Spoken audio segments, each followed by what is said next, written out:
Selamat pagi Prof. Wasis, Bu Titin, dan teman-teman angkatan semuanya. Saya Kartika, hari ini akan mempresentasikan untuk penilaian kemampuan berpikir kritis. Berikut adalah judul tesis saya, yaitu pengembangan perangkat pembelajaran berbasis pendekatan inquiry terbimbing dalam pembelajaran IPA untuk materi objek IPA dan pengamatannya untuk meningkatkan kemampuan berpikir kritis siswa kelas 7 di SMP.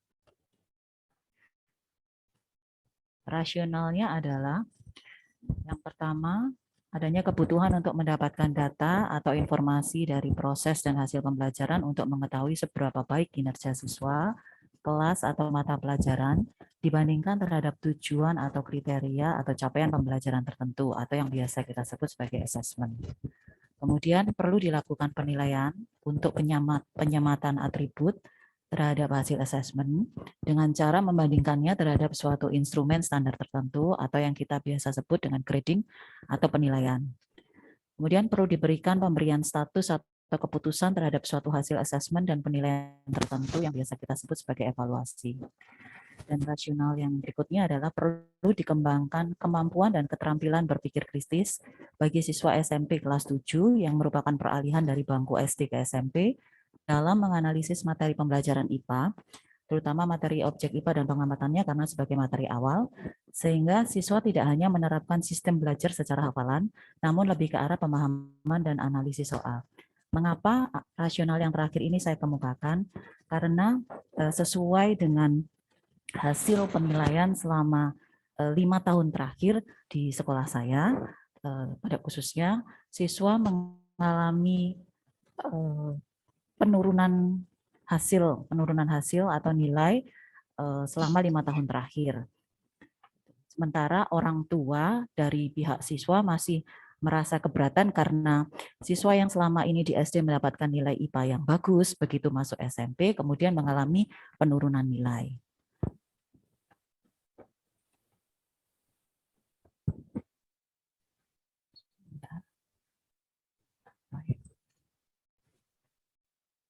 Mohon maaf.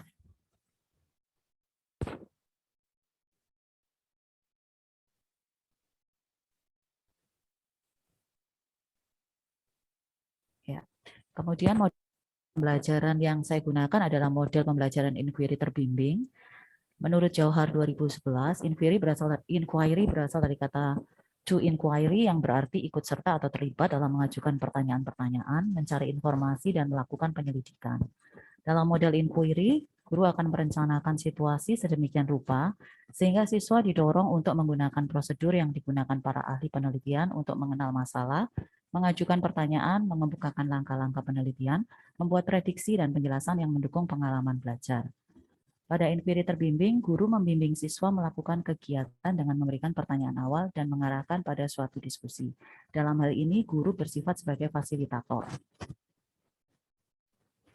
Ciri-ciri inquiry terbimbing adalah yang pertama, menekankan kepada aktivitas siswa secara maksimal untuk mencari dan menemukan artinya, menempatkan siswa sebagai subjek belajar. Kemudian seluruh aktivitas siswa diarahkan untuk mencari dan menemukan sesuatu yang dipertanyakan, sehingga diharapkan dapat menumbuhkan sikap percaya diri atau self-belief, artinya guru hanya sebagai fasilitator dan motivator belajar siswa yang dilakukan dengan proses tanya jawab. Kemudian mengembangkan kemampuan intelektual sebagai bagian dari proses mental. Artinya siswa tidak hanya dituntut untuk menguasai pelajaran, akan tetapi bagaimana mereka dapat menggunakan potensi yang dimilikinya. Adapun aspek berpikir kritis, seperti yang sudah tertera di dalam slide, yaitu yang pertama adalah interpretasi, inferensi, evaluasi, analisis, menjelaskan, dan self-regulation. Berikutnya, untuk materi objek IPA dan pengamatannya, berikut adalah KD untuk merumuskan indikator soal. Yang pertama, KD-nya adalah KD 3.1, di mana menerapkan konsep pengukuran berbagai besaran dengan menggunakan satuan standar atau baku. Ada 2 indikator pencapaian kompetensi di sana, yaitu memahami kegunaan satuan baku dalam pengukuran dan mengkonversi satuan dalam SI. Dan indikator soalnya untuk yang memahami kegunaan satuan baku adalah menghitung kecepatan tempuh kendaraan, sementara untuk indikator soal untuk mengkonversi satuan SI, yaitu ya mengkonversi satuan kecepatan ke dalam satuan SI. Kemudian KD yang kedua yang saya ambil yaitu KD 4.1, menyajikan data hasil pengukuran dengan alat ukur yang sesuai pada diri sendiri, makhluk hidup lain, dan benda-benda di sekitar dengan menggunakan satuan tak baku dan satuan baku. Sementara indikator pencapaian kompetensinya ada dua. Yang pertama yaitu melakukan pengukuran dengan satuan tidak baku dengan indikator soal, mengukur panjang suatu objek dengan menggunakan cengkal tangan. Kemudian indikator pencapaian kompetensi yang kedua yaitu melakukan pengukuran besaran-besaran panjang masa waktu dengan alat ukur yang sering dijumpai dalam kehidupan sehari-hari. Dan indikator soalnya adalah mengukur panjang suatu objek dengan menggunakan alat ukur yang sesuai. Tentu saja karena ini kondisi pandemi, alat ukur yang digunakan cukup terbatas, namun tetap diusahakan yang dimiliki oleh siswa di rumah masing-masing. Berikut ada contoh soal asesmen sesuai dengan KD 3.1. Yang pertama, saya memberikan penilaian tertulis. Seperti soal yang sudah tertera di dalam slide, yaitu Pak Tomo dan keluarganya berencana mengadakan rekreasi ke Kota Bandung dengan mengendarai mobil pribadi. Ia tinggal di Kota Surabaya dan memperkirakan akan sampai di Kota Bandung dalam waktu 11 jam perjalanan dengan waktu istirahat 2 kali dan membutuhkan waktu 30 menit setiap kali beristirahat. Pak Tomo berencana berangkat dari Surabaya pada pukul 4.30 dan memperkirakan akan sampai di Kota Bandung pada pukul 15.30. Jika jarak Kota Surabaya dan Bandung adalah 750 km, pertanyaan pertama adalah, menurut pendapatmu, apakah Pak Tomo akan tiba di Bandung sesuai perkiraan, yaitu pukul 15.30, jika ia mengendarai mobilnya dengan kecepatan 70 km per jam? Diasumsikan bahwa mobil berjalan dengan kecepatan konstan. Dalam soal ini, aspek kemampuan berpikir kritis yang diberikan adalah aspek interpretasi dan menjelaskan.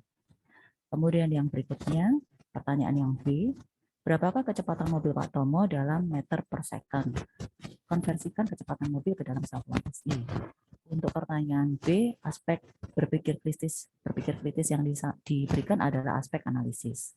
Kemudian yang C, seandainya Pak Tomo ingin 1 jam lebih cepat sampai di Bandung, berapakah kecepatan mobil yang harus diambil? Konversikan kecepatan mobil ke dalam satuan SI. Aspek berpikir kritis yang diberikan adalah aspek analisis. Kemudian siswa di-guide untuk mencari data atau informasi yang diketahui dan kemudian menjawab soal sesuai dengan konteks pertanyaan.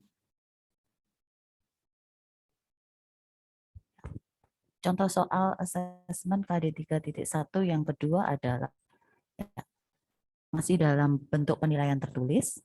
Itu seorang ahli bangunan diminta oleh pemilik ruko membuat rencana untuk membangun sebuah bak mandi berbentuk balok yang memiliki panjang 1 meter, lebar 75 cm dan tinggi 75 cm. Di sini terlihat bahwa ada dua satuan yang berbeda yang lebar dan tinggi dan cm. Sehingga siswa dituntut untuk menganalisis terlebih dahulu di dalam data atau informasi yang diketahui, dikonversikan dulu untuk kemudian baru dihitung. Saya lanjutkan untuk pertanyaannya. Ia berencana membuat bak mandi tersebut dengan ketebalan masing-masing 5 cm. Namun rencana tersebut ditolak oleh pemilik ruko karena beranggapan bahwa bak mandi tersebut tidak dapat menampung air sebanyak 500 liter. Bagaimana menurut pendapatmu? Apakah kamu setuju dengan pendapat pemilik ruko tersebut? Jelaskan alasanmu. Dan di sini saya berikan hint, yaitu 1 desimeter kubik sama dengan 1 liter untuk mengantisipasi siswa yang mungkin lupa konversi satuan dari desimeter kubik ke liter. Dalam soal ini, aspek berpikir kritis yang diberikan adalah aspek analisis, menjelaskan, dan inferensi. Karena siswa juga harus menjelaskan bagaimana mengubah satuan dari menghitung volume dengan satuan yang berbeda serta mengubah dari satuan volume yang berbeda. Setelah itu menjelaskan juga mengapa setuju atau tidak setuju dengan pendapat pemilik ruko tersebut. Untuk KD 4.1 saya berikan aktivitas sains. Jadi siswa melakukan eksperimen karena kondisi pandemi dan saat ini sudah mulai dilaksanakan PTM terbatas sehingga bisa juga dilakukan di sekolah ataupun bisa juga dilakukan di rumah tergantung dari kondisi sekolah masing-masing. Aktivitas sains yang pertama yaitu ukurlah panjang meja dengan menggunakan tangan, berapa jengkal panjang meja. Siswa terlebih dahulu ditunjukkan posisi jengkal tangan itu seperti apa, sehingga mereka ketika mengukur tidak melakukan kesalahan apakah siswa menggunakan jengkal ataukah kilan atau seperti apa. Kemudian yang kedua, ukurlah panjang meja dengan menggunakan tangan teman sebangkumu, berapa jengkal panjang meja. Jadi ini mengkomparasi, membandingkan dengan jengkal tangan temannya. Yang ketiga, ukurlah panjang meja dengan menggunakan penggarismu, berapa sentimeter panjang meja. Siswa diminta untuk mulai belajar menggunakan alat ukur. Kemudian yang keempat, ukur panjang meja dengan menggunakan penggaris temanmu, berapa sentimeter panjang meja. Kembali siswa diminta untuk membandingkan hasil pengukurannya dengan menggunakan penggaris dengan membandingkan penggaris milik temannya. Yang kelima, ukur panjang papan tulis yang lebih lebar, lebih panjang ya, dengan menggunakan tanganmu. Berapa jengkal panjang papan tulis. Yang keenam, ukurlah panjang papan tulis dengan menggunakan tangan teman sebangkumu. Berapa jengkal panjang papan tulis. Ketujuh, ukurlah panjang papan tulis dengan menggunakan meteran. Berapa sentimeter panjang papan tulis. Walaupun siswa menggunakan meteran, tetapi yang diminta tetap dalam satuan sentimeter. Sehingga di sini juga mengkonversi satuan. Kemudian yang ke-8, ukurlah panjang papan tulis dengan menggunakan meteran temanmu. Berapa sentimeter panjang papan tulis.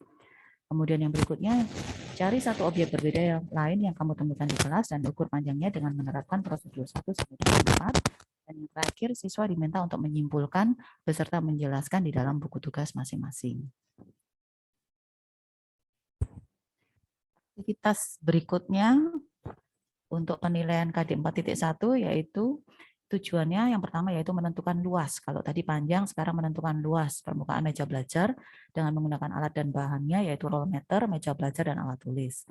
Langkah kegiatannya, siapkan alat ukur atau roll meter yang akan digunakan, ukurlah panjang permukaan meja belajar dan catat hasilnya dalam meter, ukurlah lebar permukaan meja belajar dan catat hasilnya dalam meter, tentukan luas permukaan meja belajar dengan mengalihkan panjang dan lebar permukaan meja belajar.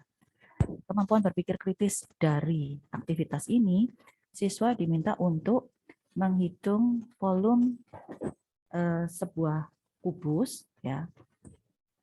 Jadi ini ada penilaian lain dapat ditentukan dengan mengalihkan panjang, lebar, dan tinggi kubus. Coba kalian analisis satuan untuk volume dalam SI dan tentukan jenis besaran untuk volume.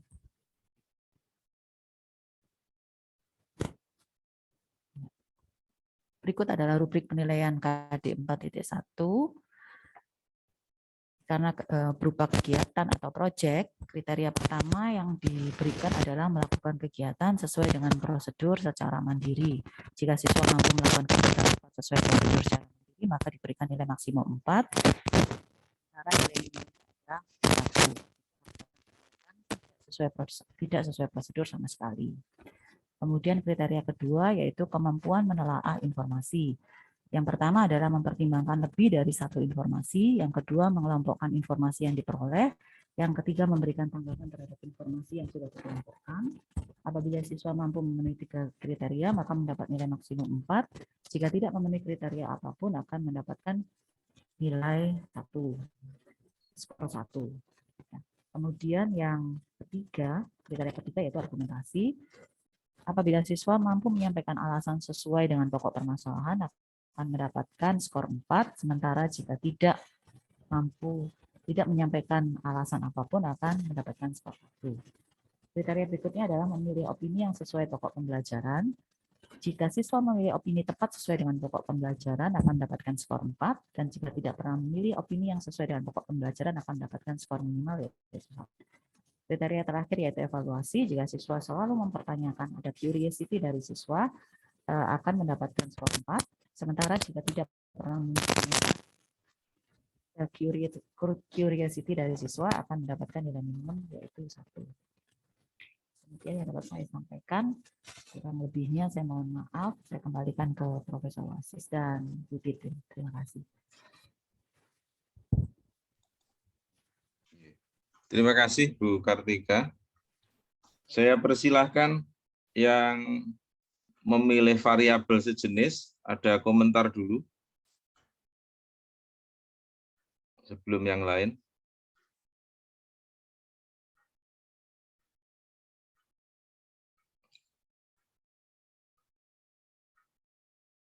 Silakan, ada 3 orang tuh, Mbak Risa,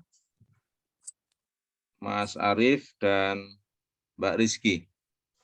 Ada komentar? Saya mau mencoba, Prof. Rizky Nurfadila. Ya, silakan Mbak Rizky. Untuk penyajian dari Bu Kartika, saya belum menemukan ini, Prof, soal yang terkait aspek dari evaluasi. Padahal indikatornya ada gitu. Ya. Nggih, Prof. Terus yang kedua, untuk soal yang pertama, yang mengenai Pak Tomo dan keluarganya berencana mengadakan rekreasi tadi, untuk aspek interpretasi dikunci jawabannya belum terjawab di aspek tersebut, Prof. Itu saja. Oke. Terima kasih, Prof. Terima kasih Mbak Rizky. Mas Arief dan Mbak Risa, terkait masing-masing boleh juga dibandingkan indikator berpikir kritisnya. Tidak harus sama memang, bergantung referensi, tetapi seperti yang ditanyakan Mbak Rizky tadi, saling mencermati apakah setiap indikator itu sudah terukur di instrumen, nanti begitu ya. Karena ini kan tidak semua disajikan. Kita melihat modelnya dari modelnya Bu Kartika. Jadi dari semua indikator yang disampaikan Bu Kartika dengan sajian tadi, bagian mana yang mungkin berbeda atau perlu kita berikan masukan. Silakan Mbak Risa, Mas Harip. Baik, Prof. Saya mau mencoba menanggapi dari presentasi dari Bu Kartika. Halo? Boleh dibandingkan terhadap bahannya Mbak Risa, boleh ya, meskipun Iya. Mbak Risa nggak disajikan. Silakan. Iya. Untuk yang pertama memang untuk indikator keterampilan berpikir kritis yang digunakan oleh Bu Kartika dengan yang penelitian saya memang berbeda. Yang pertama, kalau yang Bu Kartika tadi itu lebih banyak. Kalau yang saya ini menggunakan ENIS ini yang keterampilan berpikir kritis menurut ENIS yang 5 poin. Yang pertama memberikan penjelasan sederhana, membangun keterampilan dasar, membuat kesimpulan, membuat penjelasan lebih lanjut, dan membuat perkiraan dan integrasi. Mungkin untuk yang milik Bu Kartika ini apakah juga punyanya ENIS atau yang mana, karena di situ tidak dicantumkan sumbernya untuk yang indikator keterampilan berpikir kritis milik Bu Kartika tadi. Terus untuk yang instrumennya, ini juga sekaligus nanti bertanya Prof. Tadi yang saya lihat dari milik Bu Kartika, itu untuk instrumen penilaiannya itu uraian semua. Sedangkan yang milik saya untuk yang instrumen penilaian berpikir kritisnya ini ada pilihan ganda dan uraian. Nah, yang mau saya tanyakan nanti juga, apakah boleh untuk penilaian keterampilan berpikir kritis ini apakah boleh instrumennya menggunakan pilihan ganda. Terus yang selanjutnya tadi yang saya lihat dari instrumen penilaian milik Bu Kartika, itu yang level kognitifnya itu ada menghitung, ada C3, ada juga yang menjelaskan berarti level C2. Sedangkan milik yang penelitian saya ini kemarin saya menggunakan yang mulai C4 dan C3, C4, C5. Yang mau saya tanyakan ini juga kepada Prof. Asis dan Bu Titin dan teman-teman, apakah untuk berpikir kritis ini boleh menggunakan level C1, C2, C3? Apakah harus HOTS atau boleh LOTS gitu, Prof? Itu yang mungkin bisa saya sampaikan terkait presentasi Bu Kartika dengan penelitian yang milik saya. Terima kasih. Terima kasih Bu Risa. Pak Arif, ada komentar Pak Arif? Baik Prof, mohon maaf ini saya mengomentari dari presentasi Bu Kartika.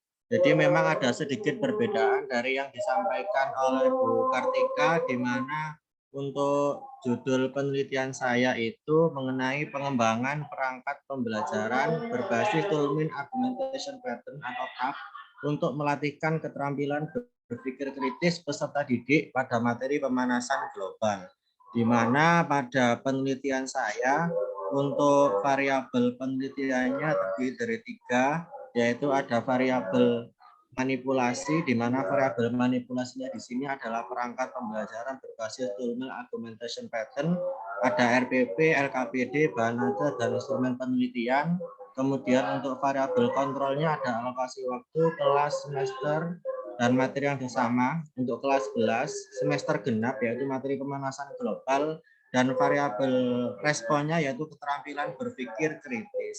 Di mana untuk keterampilan berpikir kritisnya pada hal argumentasi, yaitu mungkin hampir sama dengan disampaikan oleh Bu Kartika, yang dimana pertama ada interpretasi, di sini menafsirkan makna atau mengklarifikasi makna, kemudian ada analisis, menguraikan, mengidentifikasi, memberi pernyataan, menjelaskan, memberi argumentasi atau membuktikan dari permasalahan tertentu, kemudian ada menyimpulkan, bisa merumuskan hipotesis, mengidentifikasi, membuktikan, menarik kesimpulan, evaluasi, menguraikan, menyelesaikan soal evaluasi, dan terakhir adalah pengaturan diri.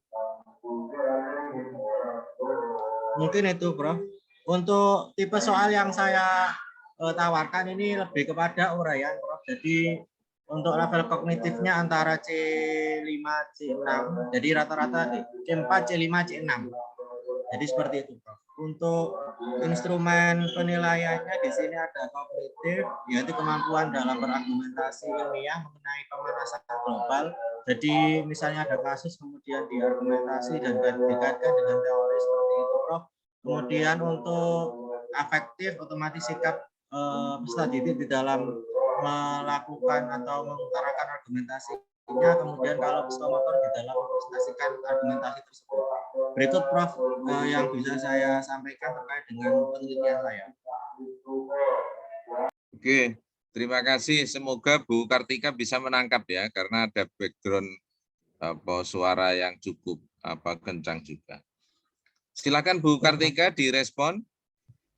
Ya, baik. Terima kasih, Prof. Ya, saya akan merespon yang pertama untuk dari Bu Rizky dulu ya. Untuk soal yang terkait evaluasi, terima kasih masukannya. Nanti akan saya tambahkan. Kemudian untuk soal yang dengan aspek interpretasi yang belum terjawab di kunci jawaban juga nanti akan saya tambahkan. Terima kasih juga masukannya. Kemudian yang untuk Bu Risa, ini sumber aspek ini dari mana? Ini saya mengambil dari Fasione 2013. Mungkin saya bisa share screen dulu untuk makalah saya sehingga bisa terlihat. Ya, saya kemarin juga sempat membaca yang dari Enis itu karena ada 5, kemudian saya bandingkan dari yang Fasione ini tahun 2013 ada 6. Akhirnya saya mengambil yang terbaru yang 2013. Hanya saja mungkin ada beberapa aspek yang masih belum saya masukkan di dalamnya.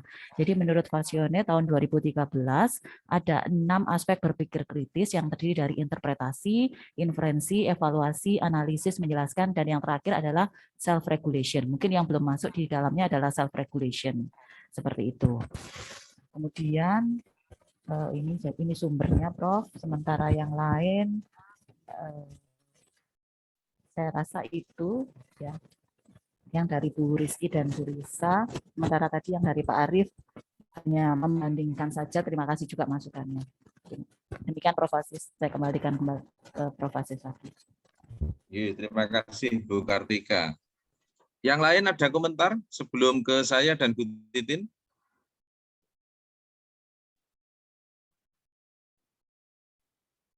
Oke, sambil nunggu ya nanti. Bu Titin, monggo. Saya dulu atau Bu Titin?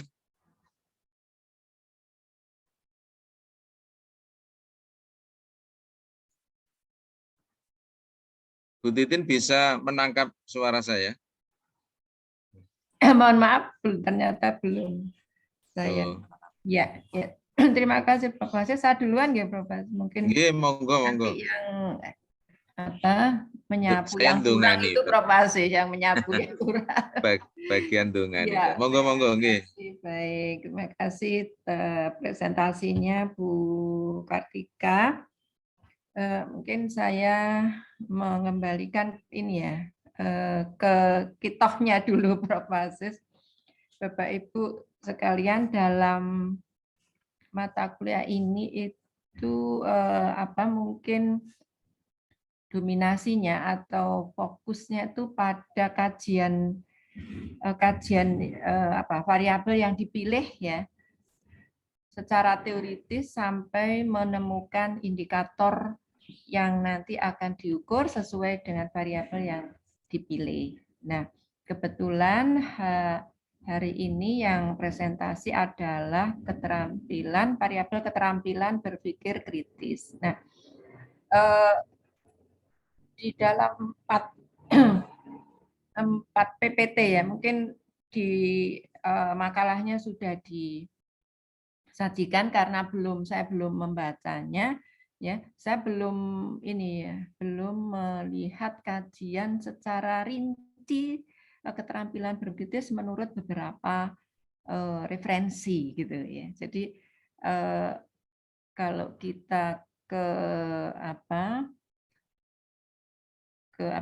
capaian pembelajaran yang terkait dengan pengkajian variabel yang diteliti terkait dengan tesis, kemudian sampai merumuskan indikator dan ke penyusunan instrumen pengukurannya, itu yang belum di PPT belum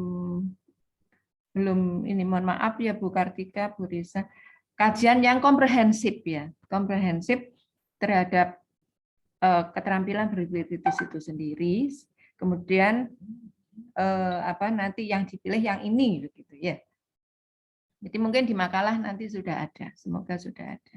Nah, itu yang menurut catatan dari saya. Walaupun di dalam 4 itu ya ada yang menggunakan ENIS ya, menggunakan indikator ENIS yang ada 5 itu ya, yang terdiri dari memberi penjelasan sederhana, membangun keterampilan dasar, membuat kesimpulan, membuat penjelasan lanjut, dan membuat perkiraan dan integrasi ya.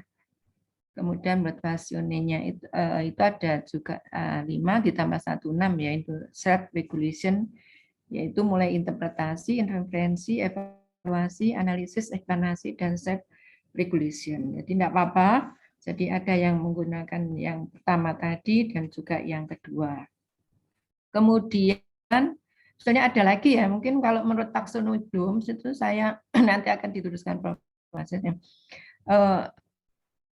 Berpikir kritis itu menurut taksonomi Bloom dikategorikan ke C4, C5, C6 gitu ya. Jadi itu masuk hot ya, Bu Kisah ya, tadi ada pertanyaan. Menurut saya itu seperti itu. Saya pernah membaca seperti itu, bahwa keterampilan berpikir kritis itu masuk hot ya. Jadi kalau kita bawa ke taksonomi Bloom untuk kognitif itu C4, C5 dan C6 ya, begitu. Nah, dari Bu Kartika tadi ya,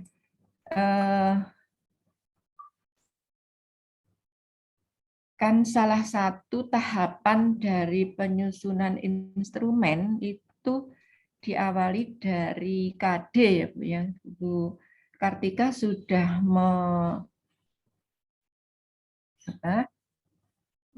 breakdown ya dari KD ke indikator pencapaian kompetensi dan indikator soal ya. Jadi nanti sebaiknya ya Bu ya, juga dari IPK tersebut ya, IPK tersebut itu sudah bisa kita baca dengan Bu Kartika memberikan penamaan ya, atau mengidentifikasi dari IPK itu keterampilan berpikir kritis apa yang akan diukur begitu ya. Nanti secara formatnya ya, supaya seragam hingga nanti bukan seragam, secara lengkap mungkin ya, itu yang nanti dijanjikan oleh Prof. Aziz tadi supaya bisa terukur dari awal, supaya bisa dibaca dari awal bahwa dalam menganalisis KD itu juga sudah memperhatikan indikator keterampilan berpikir kritis yang ingin diukur gitu. Jadi seperti ini kan kompetensi dasar yang slide berapa ini? Slide 7 ya Bu Kartika itu ya. Kemudian IPK, kemudian yang berikutnya indikator soal ya, harapan saya ya itu bisa ini indikator KBK apa yang diukur gitu. Seperti memahami kegunaan satuan baku dalam pengukuran ya 317 ya. Selama ini kalau IPK itu menggunakan kata operasional yang terukur gitu. Jadi biasanya kita menghindari kata memahami ya, kata kerja operasional memahami ya. Nah, ini indikator soalnya menghitung kecepatan tempuh kendaraan ya. Jadi mungkin ini nanti disesuaikan. Nah, soalnya juga barangkali tidak hanya penerapan kalau ini ingin dibawa ke keterampilan berpikir kritis. Nah, kemudian ini termasuk nanti akan mengukur apa. Nah, mengapa ini menurut saya penting ya, karena nanti akan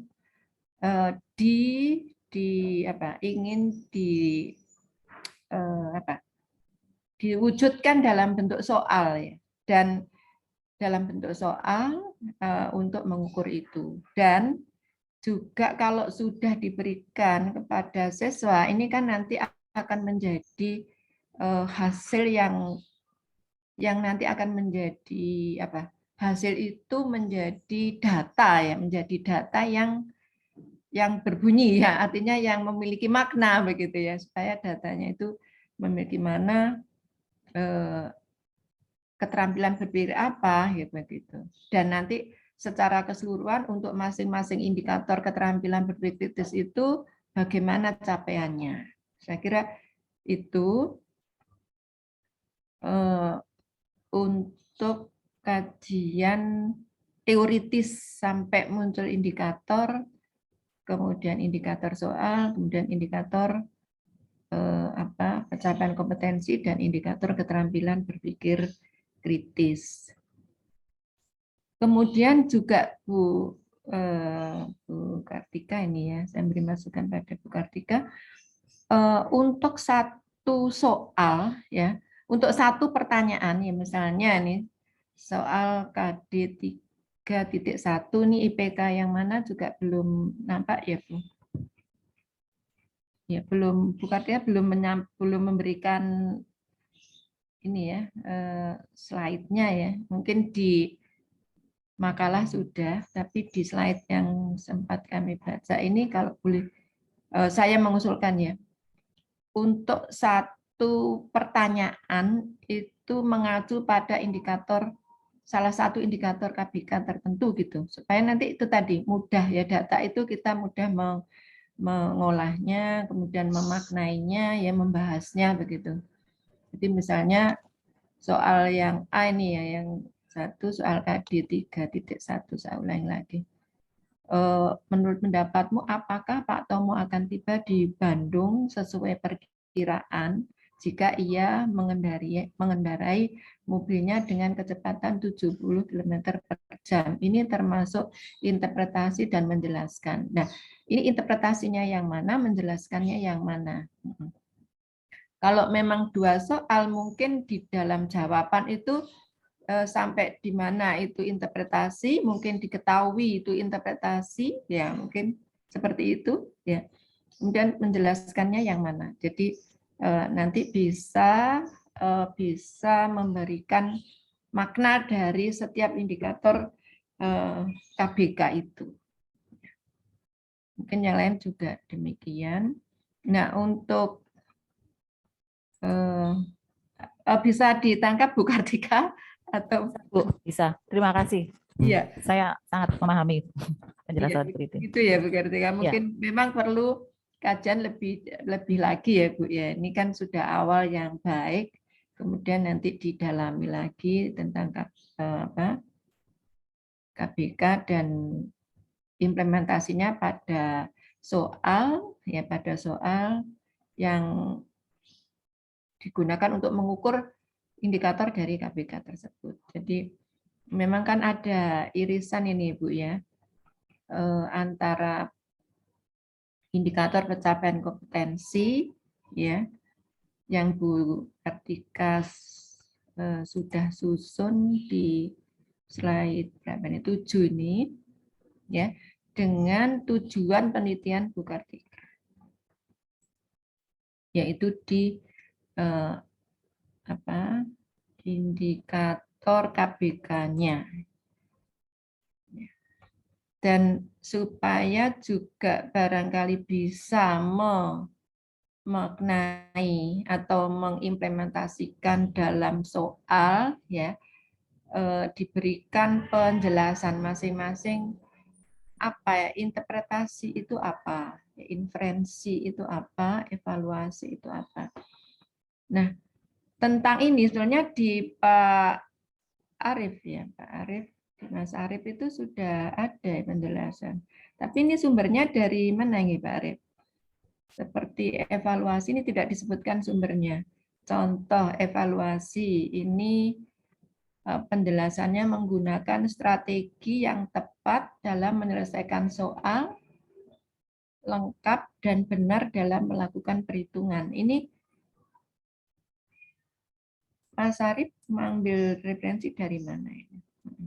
Apa evaluasi yang dimaksud ini atau mungkin evaluasi yang arahnya ke seperti taksonomi belum itu? Bisa menjustifikasi, ya bisa memberikan mengevaluasi. Dari mana Pak Arief sumbernya? Ini mengarah ke taksonomi belum tadi Bu, jadi pengembangannya seperti itu untuk kajian pustakanya. Ya, taksonomi belum ya. Apakah evaluasi menggunakan ini termasuk penjelasannya menggunakan strategi yang tepat dalam menyelesaikan soal, lengkap dan benar dalam melakukan perhitungan. Ya ini kalau nanti diimplementasikan dalam bentuk soal yang seperti apa ya, nanti seperti itu. Kemudian ya, untuk Bu Kartika saya kira itu untuk penjelasan dari Pak Arief sudah.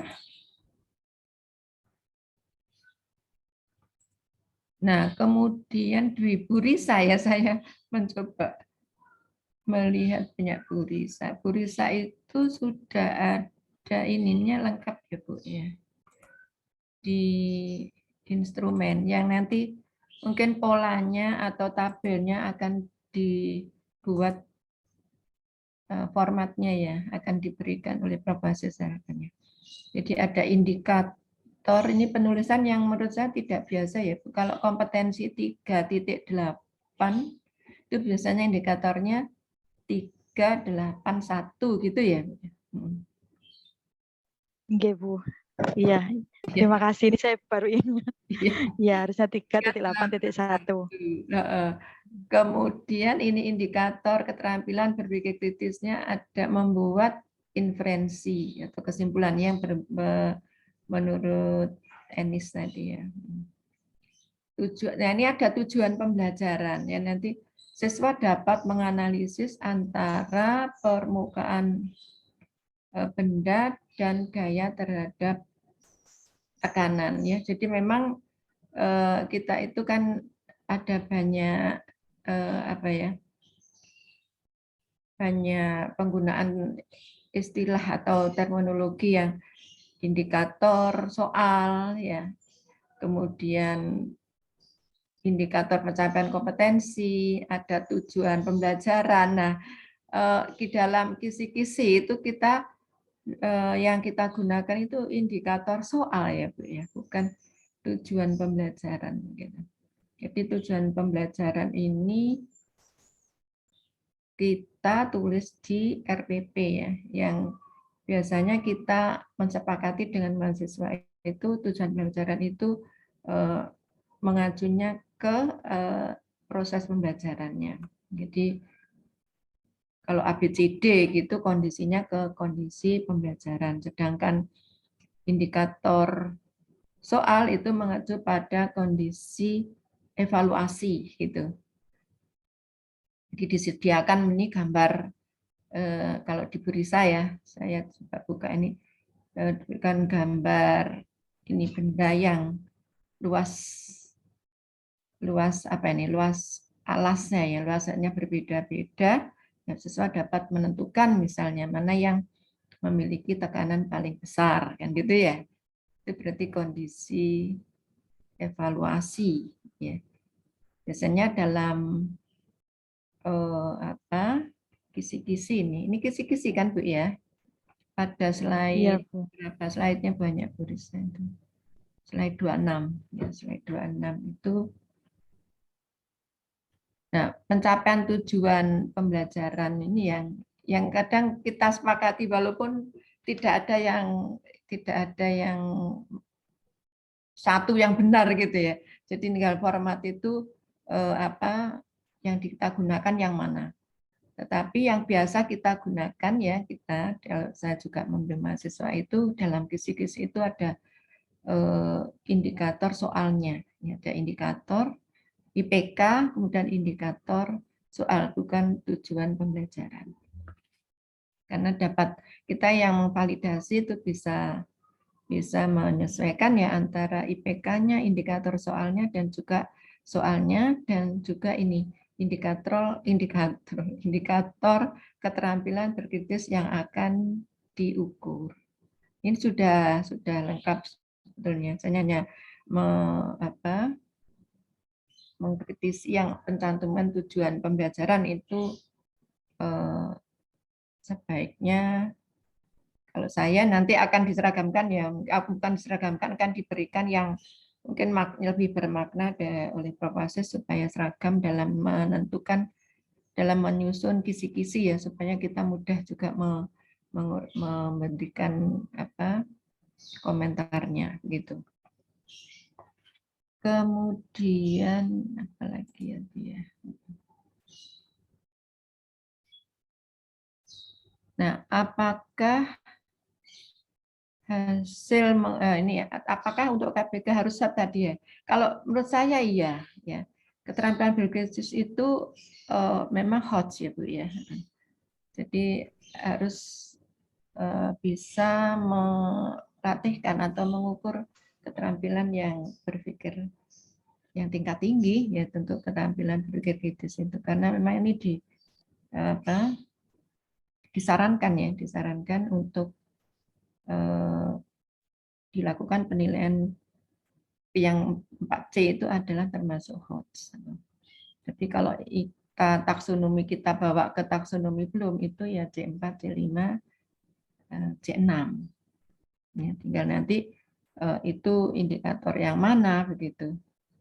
Jadi karena keterampilan berkritis ini kan sebenarnya yang 5 itu ya, 5 itu kan 5 baik itu menurut Basuni maupun Ennis itu digunakan untuk penyelesaian masalah, kreativitas dan seterusnya. Nah, apakah harus menggunakan pilihan ganda? Nah, ini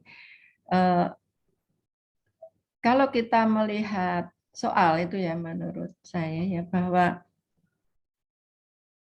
kita juga harus memperhatikan ya, untuk bisa mengerjakan soal itu kemampuan berpikir apa dan tahapan berpikirnya apa saja, kan begitu. Nah, kalau dalam pilihan ganda itu juga dibutuhkan ya kemampuan berpikir tingkat tinggi ya, tahapan berpikir tidak hanya satu tahap, misalnya tidak hanya dengan menghitung rumus, menerapkan rumus kemudian ketemu jawabannya, kemudian dengan mengingat ya atau memahami sudah menentukan bisa memilih jawaban yang tepat itu bukan hoax. Sehingga walaupun pilihan ganda, tapi kalau diperlukan kemampuan berpikir kemampuan berpikir tingkat tinggi untuk bisa menjawab, saya kira itu bisa kita gunakan. Ya, mungkin nanti akan dibenarkan ya jawaban saya itu diluruskan oleh Prof. Aziz ya sebagai kalau di bidang akademik itu guru saya walaupun umurnya lebih muda dari saya gitu. Mungkin gitu Prof. Aziz. Ya, Sementara gurunya tetap Bu Titin. Guru tahun 80-an itu ya. Tapi perkembangan zaman itu akselerasinya ada di Prof. Aziz. Saya stagnan hampir-hampirnya. Ya, mungkin itu Prof. Aziz yang menjadi catatan saya ya, sehingga dalam nanti merevisi atau melengkapi menjadi makalah itu nanti kajian teoritisnya lengkap, beberapa referensi, kemudian sampai menemukan indikator mana yang dipilih, kemudian setiap indikator itu Bapak Ibu juga bisa memberikan penjelasannya dan mewujudkannya dalam instrumen, dan masing-masing indikator itu dapat diukur dengan instrumen yang jelas ya. Nah, untuk soal-soalnya itu nanti ya mungkin secara rinci. Tadi ada beberapa catatan ya, mungkin belum sempat saya komentar untuk Bu Kartika ya. Memang soal itu kan dibuat sekontekstual mungkin gitu ya. Artinya serial mungkin gitu ya. Mungkin nanti bisa kita cek. Mungkin itu tambahan komentar ya dari Bapak Ibu tadi, yang sudah dari Bapak Ibu, kemudian dari saya seperti itu Prof. Aziz. Mohon kalau tidak pas ya itu bisa diluruskan, tidak apa-apa. Monggo, nggih matur suwun. Assalamualaikum warahmatullahi wabarakatuh. Waalaikumsalam warahmatullahi wabarakatuh. Waalaikumsalam. Terima kasih Bu Titin. Sebelum kayaknya masih ada waktu sebelum saya menyampaikan komentar, mungkin Bu Kartika, Mbak Risa, Mbak Rizky, Mas Arif, atau yang lain itu ada Komentar. perlu konfirmasi, Ya, setelah konfirmasi. diberikan masukan Bu Titin, dipersilahkan. Enggak ada? Seperti Bu Titin ya. Takut mawon. Dan nggak apa-apa kita. Iya Pak Arif, Mas Arif mungkin Mas Arif. Ya. Monggo Pak Arif. Iya. Ada. Saya kira cukup, Prof. Oh, Sudah jelas, Prof. Saya dan Bu Titin insya Allah orang baik kok. Ya nggak pernah inting-inting kok ya. Oke, kalau gitu saya sampaikan beberapa hal melengkapi yang disampaikan teman-teman dan sudah diberikan masukan oleh Bu Titin. Yang pertama saya mulai dengan komentar yang seakidah dengan Bu Titin tadi ya, sepakat. Niat Bu Titin dan saya itu tugas mata kuliah ini bukan sekedar tugas mata kuliah asesmen dan evaluasi, tapi betul-betul bisa di plug in gitu, diambil terus besok ditempel di kajian bab 2-nya tesisnya gitu. Oleh karena itu pertama harus tampak sekali kajian komprehensif. Mungkin saya setuju dengan Bu Titin karena kita belum melihat makalah. Tapi di PPT-nya itu tadi belum disajikan. Tanda kajian komprehensif itu apa? Ya minimal membandingkan banyak pendapat. Sehingga tadi ketika Bu Kartika menyampaikan dari pendapatnya Pasione, itu kan Bu Risa misalnya, saya belum melihat tadi sumbernya dari mana, kalau saya itu ngambil dari Enis misalnya gitu. Tapi kalau misalnya Bu Kartika itu cerita, tampaknya jawabannya tadi akan kelihatan. Misalnya gini, Bu Risa itu sudah melihat juga indikatornya Enis, tapi indikator Enis itu diterbitkan tahun sekian, jumlahnya sekian. Terus Bu Kartika melihat indikatornya Fasione itu lebih banyak, kemudian ada tambahan indikator ini. Lebih banyak kan belum tentu dipilih juga.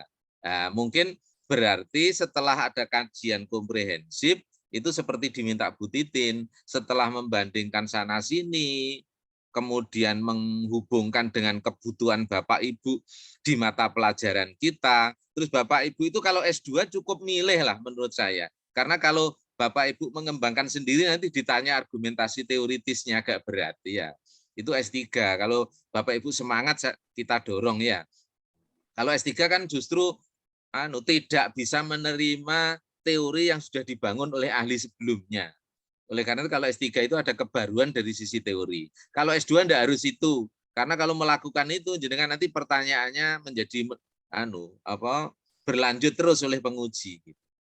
Nah, minimal dari sekian banyak pendapat menurut saya yang cocok dengan kebutuhan Bapak Ibu, kebutuhan karakteristik mata pelajaran, kemudian kebutuhan abad sekarang misalnya gitu, itu adalah indikatornya ini misalnya gitu. Terus diberi penjelasan. Secara umum saya pilihan variabel Ibu sudah sesuai abad sekarang. Ini kalau ditulis di jurnal insya Allah laku pasti karena berpikir kritis itu termasuk keterampilan abad sekarang yang dibutuhkan untuk era sekarang ini gitu. Sehingga tidak perlu harus sama memang karena setiap Bapak Ibu boleh memilih indikator menurut siapa tetapi disertai argumentasi. Lah, boleh memilih dan berargumentasi itu setelah membandingkan banyak pendapat. Kalau satu pendapat langsung dipilih tetap ditanya nanti satu ujian. Sama dengan misalnya Bapak Ibu mengatakan makanan ini paling enak terus ditanya. Misalnya cerita bakso misalnya, ini bakso ini paling enak ditanya oleh penguji. Anda pernah andok bakso di jalan ini misalnya. Begitu belum pernah ya. Nanti akan tidak valid. Tapi kalau Bapak Ibu cerita bakso yang ratingnya tinggi berdasar kalau Bapak Ibu Gojek atau GoFood itu ada bintangnya kan. Nah, terus disebut bakso ini bintangnya 3, bakso ini bintangnya 4. Itu kan valid data itu ya. Misalnya begitu. Itu yang diharapkan ketika nulis ini jadi semua pendapat Bapak Ibu sudah para ahli itu sudah dikomparasikan hingga akhirnya Bapak Ibu memilih tertentu kemudian disertai argumentasi mengapa memilih pendapat seseorang. Dan referensinya disebut seperti yang diingatkan Bu Risa dan teman-teman tadi. Biar aman ya harus disebutkan. Itu pertama. Sehingga nanti pendapat hasil kajian komprehensif Bapak Ibu sudah nggak usah, itu sudah matang sekali ini. Sudah banyak membandingkan banyak pendapat ahli, terus tinggal Bapak Ibu nempel di bab 2 kajian teori tentang berpikir kritisnya. Dimasukkan ke sana. Kemudian berikutnya indikator, termasuk di dalamnya. Persis. Jadi definisi konseptual dan indikator itu produk kajian komprehensif. Itu harus disertai dengan argumentasi. Seperti yang disampaikan oleh Bu Titin. Kemudian masukan yang kedua, kalau saya lihat dari PPT ya, ini mohon maaf sekali lagi saya melihat dari PPT bukan dari makalah. Karena Bapak Ibu itu berpijak di karena harus ngambil data empiris dari lapangan. Sementara Bapak Ibu punya tujuan tersendiri. Yang ada di lapangan Bapak Ibu pasti tidak bisa lepas dari standar isi. Berarti KD gitu. Yang tadi disampaikan oleh Bu Titin biar terlihat terstruktur sistematis ya berarti kalau ngambil KD-nya 3.2 misalnya gitu, merumuskan indikator ya biar nggak usah ditanya lagi, ya diturunkan aja berarti 3.2.1 berarti indikator pertama untuk KD 3.2. Kalau indikatornya lebih dari 1 ya urut saja 3.2.1, 3.2.2 dan seterusnya. Ini terutama mungkin mohon maaf teman-teman yang sebelumnya itu background-nya non pendidikan, barangkali belum terbiasa. Ini terkesan apakah harus seperti itu ya? Enggak sebenarnya, tetapi dengan sistematika seperti itu nazabnya jelas gitu ya. Urutannya itu jelas. Oh, ini anaknya ini gitu. Ikut kemana gitu. Oke, kemudian yang saya lihat paling lengkap ya merumuskan indikator itu Bu Risa. Tagihannya menjadi kenapa saya sampaikan tadi, Bapak Ibu di satu pihak berpijak dari KD, berarti KD kan harus dirumuskan indikatornya. Di sana memang bersinggungan dengan keterampilan berpikir atau perilaku KKO dan substansi materi, pasti ada materinya. Nah, materi ini pasti berbeda-beda. Di pihak lain ada berpikir kritis. Bapak Ibu punya indikator produk dari kajian komprehensif. Nah, pertanyaannya kan begini, ketika Bapak Ibu mengembangkan instrumen untuk diberikan kepada siswa, itu ketercapaian KD diukur dengan instrumen sendiri, berpikir kritis dengan sendiri, atau satu instrumen itu digunakan untuk mengukur capaian dua-duanya. Berpikir kritis dan ketercapaian KD. Itu. Mungkin kan argumentasinya gini, loh Pak, saya itu di KD itu sudah saya pilih yang mengandung keterampilan berpikir kritis. Oke, tidak masalah. Tetapi karena Bapak Ibu harus analisis ketercapaian atau ketuntasan indikatornya berpikir kritis, berarti Bapak Ibu tetap eksplisit harus menyebutkan. Nah, itu di kisinya Bu Risa itu sudah dijejer. Pertama misalnya KD, kemudian indikator pencapaian KD, kemudian kanannya lagi ditambahi indikator berpikir kritisnya. Itu sehingga kelihatan soal ini itu kalau kaitannya dengan KD untuk mengukur ini. Kalau kaitannya dengan berpikir kritis itu untuk mengukur indikator yang ini. Kalau Bu Kartika dan Pak Arief saya lihat sama yang ditulis di PPT itu IPKD, indikator pencapaian kompetensi dasar. Kalau Mbak Rizky itu hanya indikatornya berpikir kritis. Kalau Bu Risa sudah dua-duanya, IPKD dan berpikir kritis. Nah, saran saya itu Bapak Ibu kalau entah masalah nulisnya akan menjadi kolom tersendiri atau digabung, itu tidak masalah. Saya selalu merdeka dari sisi format. Bapak Ibu boleh memilih format apa, meskipun nanti seperti yang disampaikan Bu Titin ya lebih enak ya minimal dalam kisi itu ada ini gitu. Nanti kita, nah itu karena rata-rata Bapak Ibu semua dalam mata kuliah ini itu kan, kecuali kalau ada yang hanya ngukur variabel responnya itu hasil belajar dan hasil belajarnya kognitif misalnya begitu, itu mungkin ya IPKD itu indikatornya. Tapi kalau Bapak Ibu membawa tambahan variabel respon, entah berpikir kritis, pemecahan masalah, kemudian keterampilan komunikasi, kemudian banyak lagi yang dipilih Bapak Ibu, itu selalu ada indikator lain yang memang wajib dirumuskan oleh Bapak Ibu di luar indikator pencapaian kompetensi dasar. Nah, itu menurut saya wajib dieksplisitkan. Karena nanti ketika melakukan pembahasan hasil penelitian di bab 5, itu diacu itu. Jadi indikator, misalnya kalau berpikir kritis, indikator berpikir kritis mana yang sudah tercapai dengan baik, mana yang kurang. Lah Bapak Ibu kan harus nyari data itulah. Kalau tidak kelihatan eksplisit di instrumennya akan menyulitkan. Dari mana Bapak Ibu kok tahu bahwa misalnya Bu Kartika dari berapa tadi? 6 atau berapa Bu Kartika indikator? 6, Pak. 6. Lah misalnya dari 6 itu indikator mana yang sudah tercapai paling tinggi lah misalnya persentasenya itu mana. Nah, kemudian nanti kan di pembahasan diurut mengapa kok yang itu tercapai paling bagus. Bagaimana hubungannya dengan model pembelajarannya, perangkatnya. Cuma mohon maaf, saya dan Bu Titin tidak mengomentari terkait model pembelajaran. Jadi Bapak Ibu di PPT-nya meskipun disajikan itu tidak menjadi bagian fokus dari kita. Kami hanya memfokuskan di instrumen terkait dengan assessment dan evaluasi. Tapi penting dibayangkan, jadi kalau indikator berpikir kritisnya sudah rinci di awal, instrumennya juga sudah Bapak Ibu desain dengan baik, pas instrumen itu direspon oleh siswa, Bapak Ibu nanti bisa melakukan pertama ya analisis datanya, misalnya dari respon ini itu indikator mana yang sudah tercapai dengan baik, mana yang belum gitu. Kalau sudah baik itu kan berarti Bapak Ibu bisa bersyukur karena berarti model pembelajaran atau perangkat sesuai model tertentu yang Bapak Ibu kembangkan sudah bagus. Tetapi dengan indikator yang belum tercapai, Bapak Ibu bisa melakukan refleksi. Oh, ternyata perangkat saya itu belum optimal mengembangkan indikator berpikir kritis ini.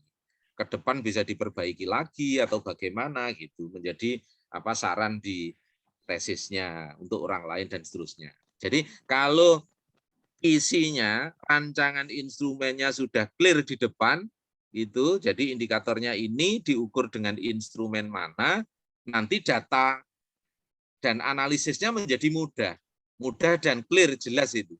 Terus nanti sampai nulis tesis selesai pembahasannya. Banyak yang mohon maaf karena mungkin ya pembimbing, validator itu orangnya berbeda-beda, Bapak Ibu bisa dimaklumi. Banyak yang terakhir analisisnya itu wungkul, satu data saja. Misalnya berpikir kritisnya dapat nilai atau skor sekian, sangat misalnya kritis gitu. Terus yang ini sekian, kritis, cukup kritis. Tapi ketika akan dianalisis akan menyulitkan, karena kan terus kita menghubungkan ke pembelajaran akan sulit gitu.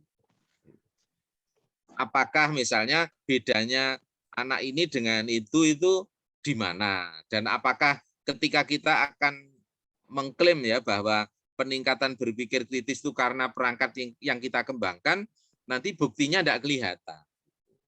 Tapi kalau misalnya Bapak Ibu di masing-masing perangkatnya ada karakteristik tertentu dan itu masing-masing memberi sumbangan pada indikator berpikir kritis, nanti bisa dianalisis. Misalnya kalau di langkahnya misalnya tadi ada interpretasi misalnya atau inferensi salah satu indikatornya. Yang itu kan membutuhkan data itu misalnya. Berarti di aktivitas pembelajaran itu ada proses mengumpulkan data.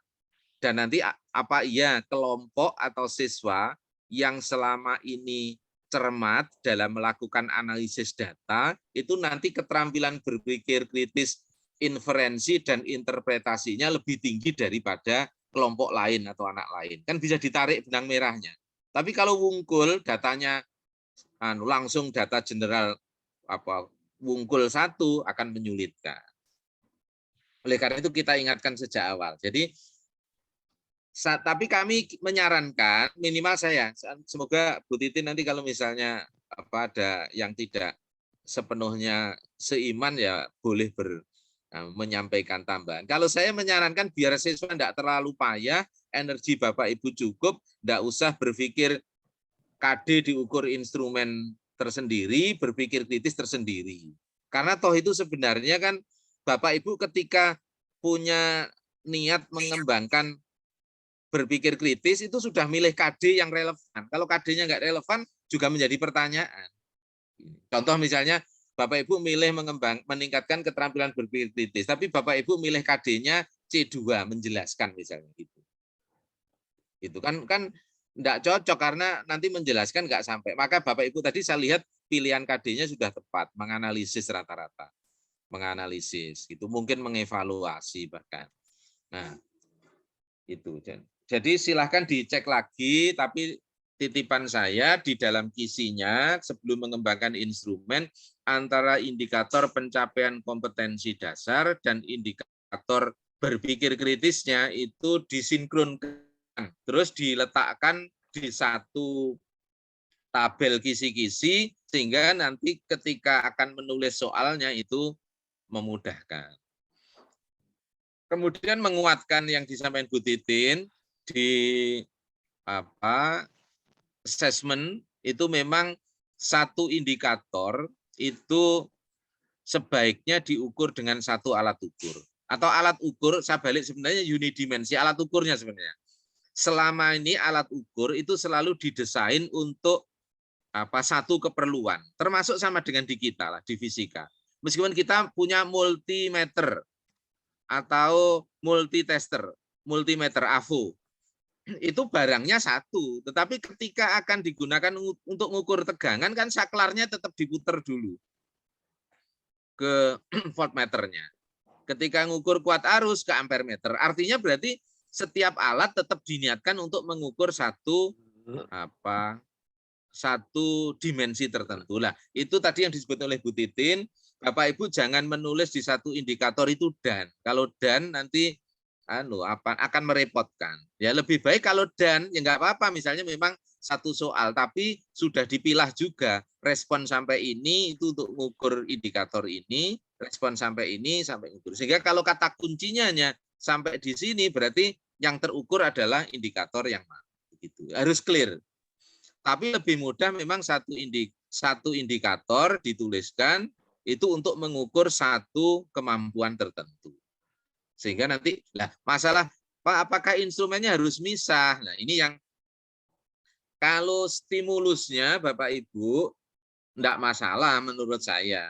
Apalagi kalau Bapak Ibu ini kan saya rasa saya senang karena kita selalu mengingatkan sebaiknya kalau membuat soal itu dikaitkan dengan konteks dunia nyata. Saya melihat soalnya Bu Kartika, Bu Risa, kemudian Pak Arif, Mbak Rizky, itu nuansa mengaitkan pertanyaan fisika dengan kehidupan nyata kelihatan, termasuk soal-soal yang lalu.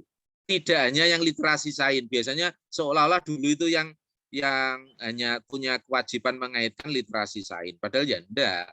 Karena otomatis kita semua itu pengen menumbuhkan literasi sains. Tapi berpikir kritis pun kan akan nggak mungkin lah ngajari berpikir kritis tetapi tidak digunakan dalam kehidupan, kan nggak mungkin. Oleh karena itu saya senang sekali hampir semua sudah dibawa ke kehidupan nyata meskipun mungkin ya tetap situasinya beda-beda, konteksnya beda-beda. Ada yang sangat dekat sekali dengan kehidupan, tetapi ada yang bersentuhan, tetapi mungkin karena kesulitan mencari stimulus itu tidak menggunakan fakta real yang ada di lapangan misalnya. Tetapi sudah dikaitkan dengan kehidupan nyata. Nah, itu bisa saja Bapak Ibu stimulus besarnya, fenomenanya satu, seperti Bu Kartika tadi. Terus nanti beranak beberapa pertanyaan. A itu menanyakan apa, B menanyakan apa. Seperti soal IPA atau IPS terpadu di UTBK ya, atau senam PTN dulu. Boleh, enggak apa-apa. Nah, tapi yang dipastikan ketika A merumuskan pertanyaan tertentu itu untuk mengukur indikator tertentu berdasar fenomena di atas. B itu untuk mengukur indikator mana, C untuk indikator mana. Karena kalau satu stimulus, satu pertanyaan, wah nanti menjadi berat dan itu menurut saya juga tidak efektif. Bahkan Bapak Ibu sekarang mikirnya satu stimulus, beberapa indikator, dan itu sudah bisa mengukur untuk keperluan pengukuran pencapaian KD dan pengukuran variabel respon Bapak Ibu berpikir kritisnya. Untuk tesis sebenarnya karena ini tidak konteks mengajar di sekolah, kalau Bapak Ibu tidak mengukur capaian substansinya sebenarnya enggak ditagih. Karena judulnya kan Bapak Ibu berpikir kritis saja. Sehingga misalnya IPKD-nya itu, cuma akan lebih lengkap, kan gini, sehebat apapun Bapak Ibu mengembangkan perangkat, berpikir kritisnya juga semakin tinggi, tetapi kalau Bu Kartika tadi dikomplain oleh wali kelas, kan nggak nyaman juga. Misalnya gurunya loh saya itu loh sudah mengembangkan perangkat bagus ini untuk meningkatkan berpikir kritis, tapi berpikir kritisnya naik, tapi kenapa ya pencapaian kompetensi dasarnya kok turun? Nah, ini malah menarik Bu Kartika, tadi yang Ibu sampaikan. Ada dua kemungkinan, Ibu yang jujur, guru SD-nya yang nggak jujur Bu. Sehingga ketika SD dulu, itu asal menilai saja IPA-nya bagus-bagus. Begitu ketemu Bu Kartika jujur, aslinya mereka itu enggak sebagus itu, bisa saja. Gitu. Coba kalau bagus semua, itu ya mestinya enggak. Cuma selama ini saya diyakini, pinter fisika dengan keterampilan berpikir kritisnya tinggi itu lebih aman di sisi kehidupan yang berpikir kritisnya tinggi, meskipun mungkin fisikanya tidak terlalu baik karena kan itu kan substansi ya, substansinya itu dalam kehidupan bisa ganti-ganti. Kan murid dengan satu kelas kan bervariasi Bu, beragam sekali Bu Kartika. Mungkin ada yang aslinya nggak senang fisika, Ya cuma karena harus belajar fisika kan harus belajar juga gitu. Tetapi kalau berpikir kritisnya tinggi, logikanya mereka akan tetap berkembang dengan baik. Oke, itu yang catatan umum terkait dengan apa ya, variabel, kemudian indikator dan apa kisi-kisi yang sudah Bapak Ibu tulis. Sekarang saya ingin masuk di beberapa catatan yang saya lihat, meskipun karena belum melihat informasi secara lengkap di makalah, mungkin komentar saya juga belum bisa komprehensif. Tapi sebelum lupa saya nambahi respon menguatkan yang sudah disampaikan oleh Bu Titin. Jadi soal yang terkait pilihan ganda atau uraian, sebenarnya format soal itu tidak menggambarkan soal itu menjadi mudah atau sulit.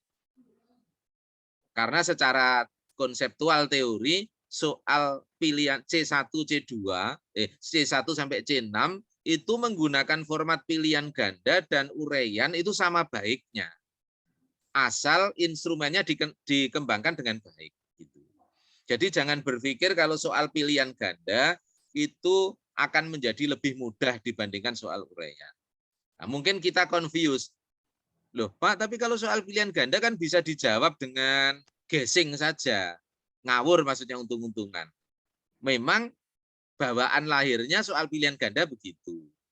Oleh karena itu, di soal pilihan ganda, itu umumnya itu tidak dibedakan antara misalnya soal satu dengan soal yang lain, bobotnya seperti di UMPT itu.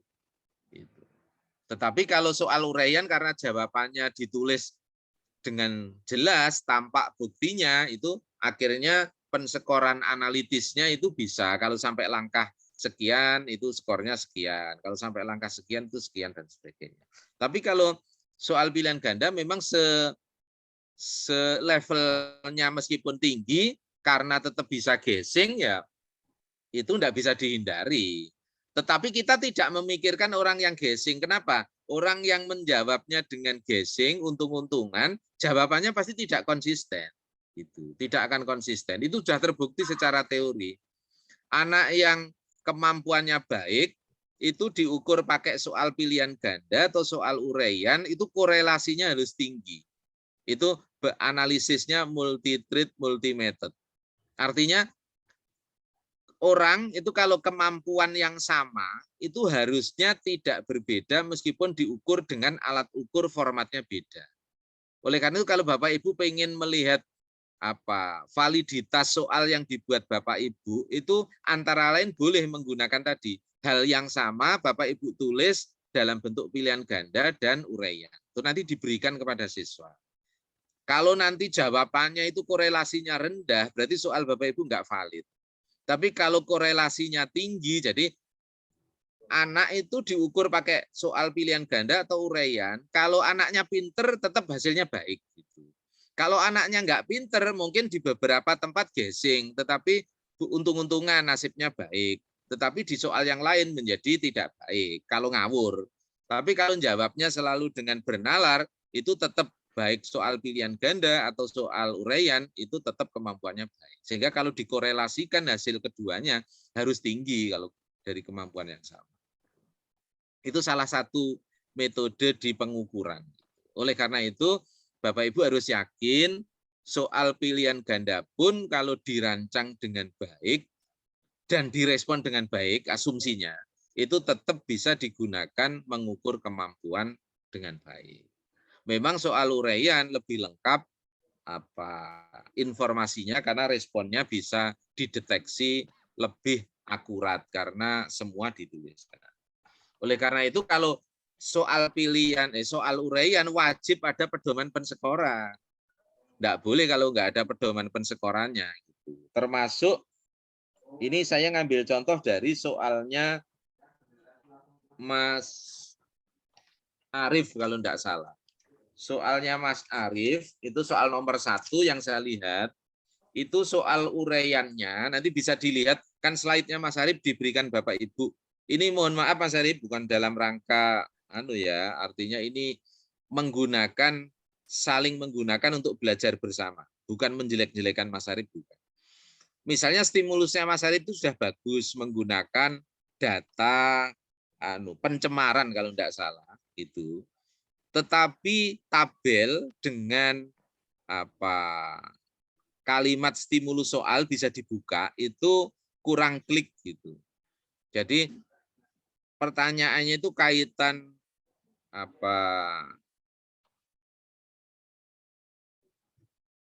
asap ya kendaraan bermotor gitu, sisa pembakaran kendaraan bermotor itu nanti hubungannya dengan pemanasan global.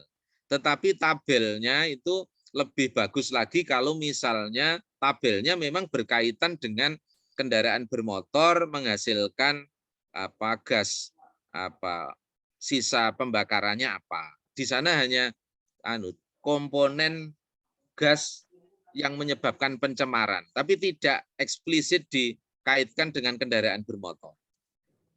Artinya kalau dicarikan data yang berkaitan dengan kendaraan bermotor malah lebih bagus lagi gitulah. Karena pertanyaannya ke sana lah. Saya ingin menguatkan lagi ketika memberi kunci jawaban atau penilaian itu sertakan di kanannya itu langsung skornya gitu. Sehingga kalau jawaban soal uraian itu kata kunci kan yang penting. Mungkin jawaban siswa kan tidak mesti sama persis dengan jawaban yang dibuat Bapak Ibu. Yang penting kata kunci. Nah, kata kunci yang tidak penting nggak usah dimunculkan. Misalnya di tempatnya Mas Arif itu dituliskan termasuk menyebabkan kemacetan jalan raya. Nah, pertanyaannya menyebabkan kemacetan jalan raya itu termasuk jawaban kunci yang diperlukan atau tidak? Kalau itu diperlukan kan menjadi dapat skor kalau muncul. Kalau tidak muncul berarti kan nilainya berkurang gitu. Nah, oleh karena itu perlu dieksplisitkan seperti itu. Padahal aslinya mengaitkan dengan asap. Tapi kalau oh iya Pak, karena kalau semakin macet nanti kan berarti asapnya keluar semakin banyak sehingga maka tetapkan saja tidak apa-apa berarti kata kunci. Cuma ingat pertanyaannya sebenarnya hubungan sisa pembakaran kendaraan bermotor dengan pemanasan global. Sehingga itu dieksplisitkan maksud saya. Jadi untuk yang soal uraian itu perlu ditulis kuncinya secara rinci. Kalau kata kunci ini muncul itu dapat skor sekian. Kalau kata kunci ini muncul sekian dan seterusnya. Nah, sehingga ketika kata kuncinya tidak muncul ya otomatis skornya menjadi berkurang. Nah, kemudian saya ini melihat soalnya hanya saya sampling saja yang soal nomor 1 saja gitu. Kemudian untuk soalnya Bu Kartika tadi sebagian sudah dikomentari oleh Bu Risa yang terkait evaluasi. Saya hanya melihat gini, kecocokan. Soal yang B itu Bu Kartika tadi itu indikatornya analisis kalau tidak salah. Yang B, soal pertama yang B. Tapi kalau saya lihat soalnya itu menghitung biasa. Justru soal yang atasnya itu yang kelihatan analisis. Yang memprediksi kan apakah akan sampai atau tidak itu perlu analisis gitu. Memang. Jadi analisis. Tapi di sana menjelaskan kalau tidak salah, lupa saya. Artinya gini, perlu dicermati lagi karakteristik dari indikator. Jadi indikator itu paling mudah kalau menggunakan taksonomi Bloom ya mengacu ke taksonomi Bloom. Tapi kalau indikator berpikir kritisnya mengikuti teorinya tertentu, misalnya yang menggunakan Ennis, ada yang menggunakan Tolmin tadi Mas Arif saya lihat karena argumentasi ilmiah berpikir kritis dalam berargumentasi ilmiah misalnya, atau Bu Kartika dengan Fasione. Lah coba ditelusuri lagi tandanya di sana. Termasuk yang menjadi konflik di pertanyaan. Loh, tadi dikomentari oleh Bu Titin sudah. Berpikir kritis kalau menggunakan taksonomi Bloom itu memang di atas C4, C3, termasuk hot. Hot itu kalau Bloom kan di atas C3. Jadi menganalisis, mengevaluasi, mengkreasi. Menerapkan, mengulangi hal yang sama itu tidak termasuk hot. Itu tapi hot definisinya. Nah, tadi itu rata-rata kan ada indikator berpikir kritis menjelaskan. Pertanyaannya menjelaskan itu C2 kalau di taksonomi Bloom. Sehingga kan muncul begini, apakah menjelaskan itu termasuk berpikir kritis? Itulah. Ini yang coba direnungkan. Kalau menjelaskannya sudah melalui analisis, ya memang berpikir kritis gitu. Contoh misalnya tadi loh, pertanyaannya Bu Kartika nomor 1, apakah Pak Tomo itu akan sampai di tempat itu tepat waktu gitu ya, lupa saya kebetulan nggak buka file, misalnya begitu. Itu untuk bisa menjelaskan, oh Pak Tomo akan tepat waktu karena itu kan penjelasan. Nah, penjelasannya itu kan butuh analisis dulu. Nah, kalau seperti ini memang menjelaskannya itu yang dimaksud oleh Fasione, kemudian Enis dan seterusnya mungkin. Artinya bukan menjelaskan C2-nya taksonomi Bloom. Di sana kan ada juga menjelaskan, tapi menjelaskannya tidak butuh analisis, menjelaskannya butuh hafalan gitu. Jadi kalau bisa menjelaskan tanpa menghitung, tanpa melihat data gitu, itu berarti C2. Tetapi kalau menjelaskannya itu butuh tahapan, mungkin ngitung dulu, melihat kecenderungan data dulu, baru bisa menjelaskan, itu berarti menjelaskannya itu berpikir kritis. Gitu. Coba dicek. Karena tadi kan ada yang mengkonflikkan begitu, apakah menjelaskan itu masuk di sana. Kemudian, apakah berpikir kritis harus dimulai dari C1? Menurut saya ya tidak mestinya, karena kritis memang kalau logis bisa saja. Berpikir tingkat tinggi itu kan mulai logis, kritis, kreatif, problem solving. Lah, yang kreatif, problem solving itu sudah pasti di atas C3. Tapi yang berpikir kritis itu memang rawan. Kritis itu kan bisa di mana-mana. Tetapi kalau hanya berdasar logika saja, tidak kritis itu kan tanda paling dasar orang berpikir kritis kan membandingkan, Bapak Ibu. Oleh karena itu dia itu ada komparatif evaluatif, ada yang memberikan kata kunci begitu. Orang itu disebut kritis, Bapak Ibu punya teman kritis itu kan biasa membandingkan. Contohnya, lo ini biasanya begini, ini biasanya harganya sekian kok jadi sekian itu. Selalu membandingkan. Ada tahapan membandingkan situasi tertentu dengan situasi yang lain, pasti begitu kalau berpikir kritis. Makanya ada komparasi. Kalau tidak melalui komparasi, apalagi belum evaluatif, memang menjadi tidak berpikir kritis. Sehingga tidak perlulah, kalau C1, C2 nggak perlu. Oleh karena itu justru ini perlu dipikirkan awal, semua Bapak Ibu yang memilih variabel respon berpikir kritis, jangan memilih KD 3 ke bawah. Jadi KD menerapkan ke bawah jangan dipilih, nanti Bapak Ibu menjadi kontradiktif. Pas ujian pasti ditanya. Ya pertama permintaannya terlalu rendah, permintaannya rendah Bapak Ibu, nagihnya terlalu tinggi. Ya memang bukan nggak boleh, tetapi kan ngapain tidak memilih yang cocok. Saya lihat SMP pun itu banyak yang KD-nya sesuai. Tadi saya kok lupa, KD-nya Bu Kartika tadi apa Bu Kartika? Kata KKU-nya.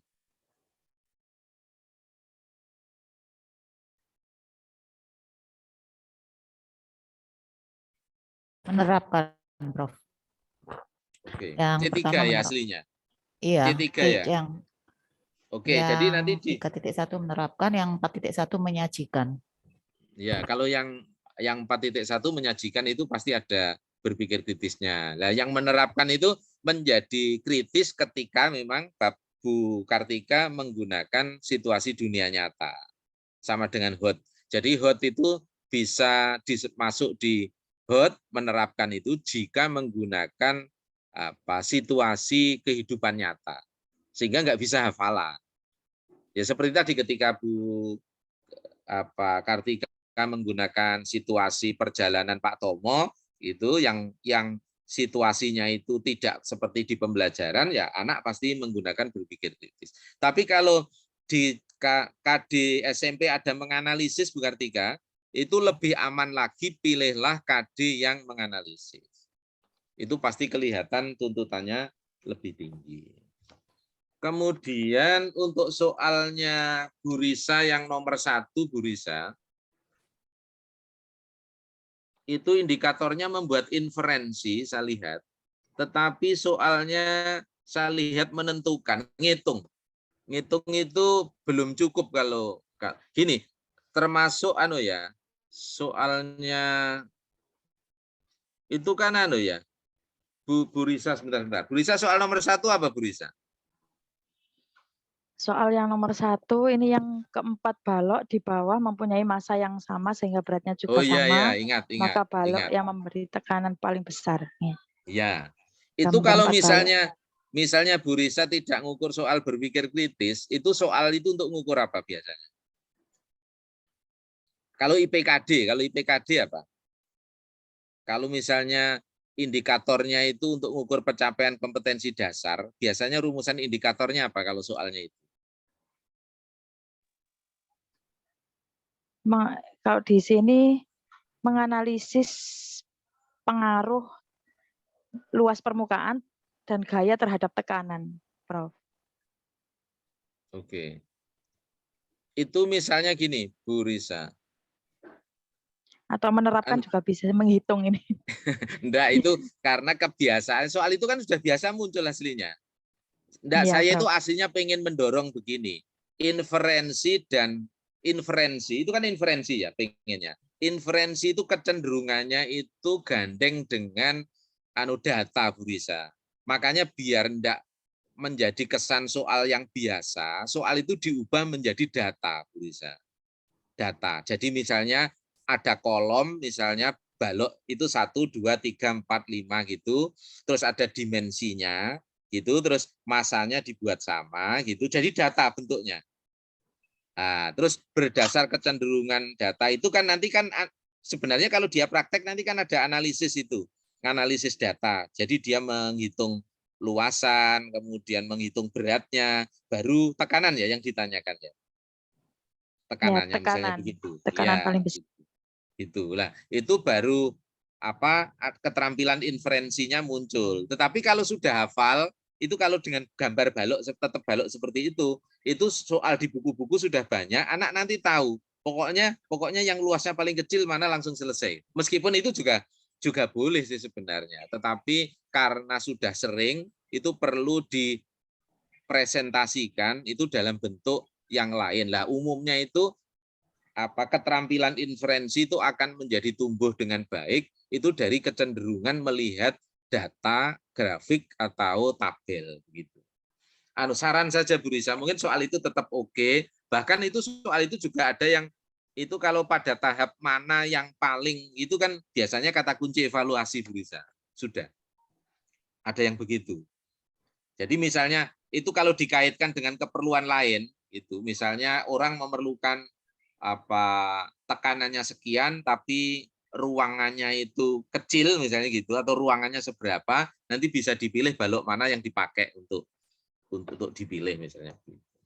Oke, jadi saran saya di soal yang lain ketika inferensi termasuk yang lain ini kalau ada yang inferensi dan interpretasi termasuk itu sebaiknya sajiannya itu dalam bentuk tabel, grafik, termasuk gambar tadi diagram juga boleh cuma gambarnya yang lain Bu Risa. Itu gambar balok yang ukuran-ukuran seperti itu sudah lazim digunakan di banyak buku, di banyak soal gitu. Khawatir saya sudah tadi titipannya brokat dan belum itu begini. Soal itu kadang-kadang tadinya itu sudah hot tadinya. Tetapi karena sering digunakan akhirnya menjadi biasa. Sama dengan kita. Kita itu pertama kali melihat ini masalah ini gitu. Tetapi kalau itu diulang-ulang itu jadi biasa. Akhirnya menjadi tidak muncul kreativitas pemecahan masalah yang baru, berpikir kritis baru. Oleh karena itu ya tugas kita itu memang repotnya jadi guru itu begitu Bu Risa. Itu ya sesuatu yang baik pernah kita mulai, kalau itu kita ulang-ulang akhirnya murid jadi hafalan. Kita harus membuat kondisi baru lagi gitu. Oke, terima kasih Bu Risa. Kemudian untuk Mbak Rizky, soal nomor 1 juga coba dilihat, termasuk yang lain, ini masukan. Soal yang, jadi Mbak Rizky ini menyajikan indikatornya, indikator berpikir kritisnya, tidak menyajikan IPKD.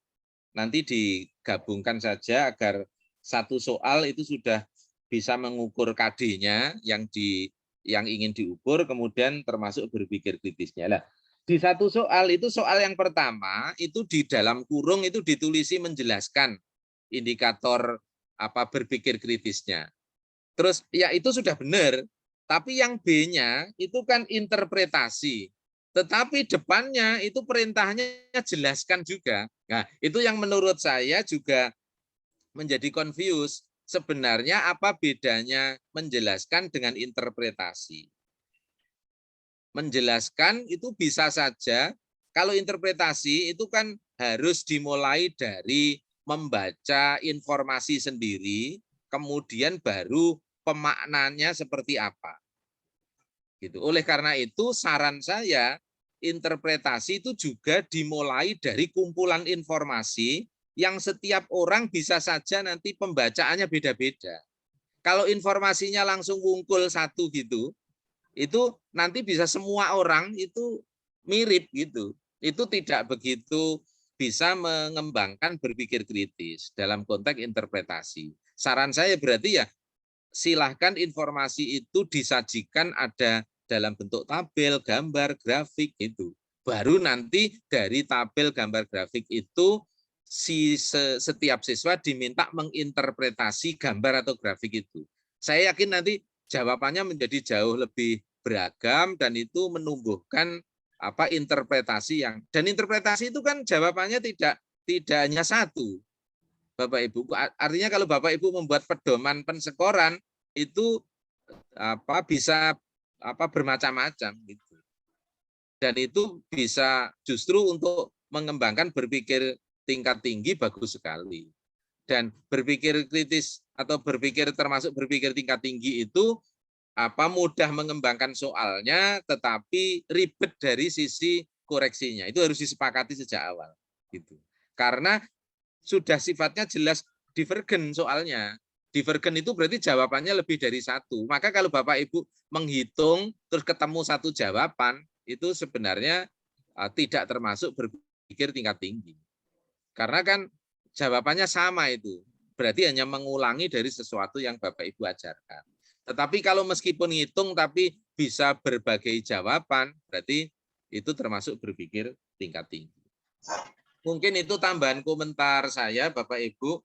Sekali lagi karena apa kita hanya melihat PPT soal dan kami akan PPT itu menjadi satu bagian tugas dari Bapak Ibu, tetapi nanti tugas utama di apa di instrumen itu lebih utuh, itu silahkan nanti dituangkan lebih lengkap pada tugas paper yang mulai dari definisi operasional, kemudian indikator, sampai instrumen dan pedoman pensekoran. Mungkin sampai di sini sudah lebih 2 menit dari waktu yang seharusnya. Kalau ada pertanyaan atau komentar dipersilahkan, mungkin beberapa menit apa tambahan. Ini setelah ini ada kuliah, Bu. Ya, Prof. Mulai 8.40. Iya, 8.40. Oke, kalau gitu disimpan saja ya. Nanti pertanyaan boleh di WA saja kalau gitu. Mohon maaf biar tidak mengurangi waktu berikutnya. Bu Titin, kita akhiri ya pertemuan kali ini. Oke, monggo Profesis. Ya. Sudah perjalanan ini. Saya masih di rumah Bu Titin.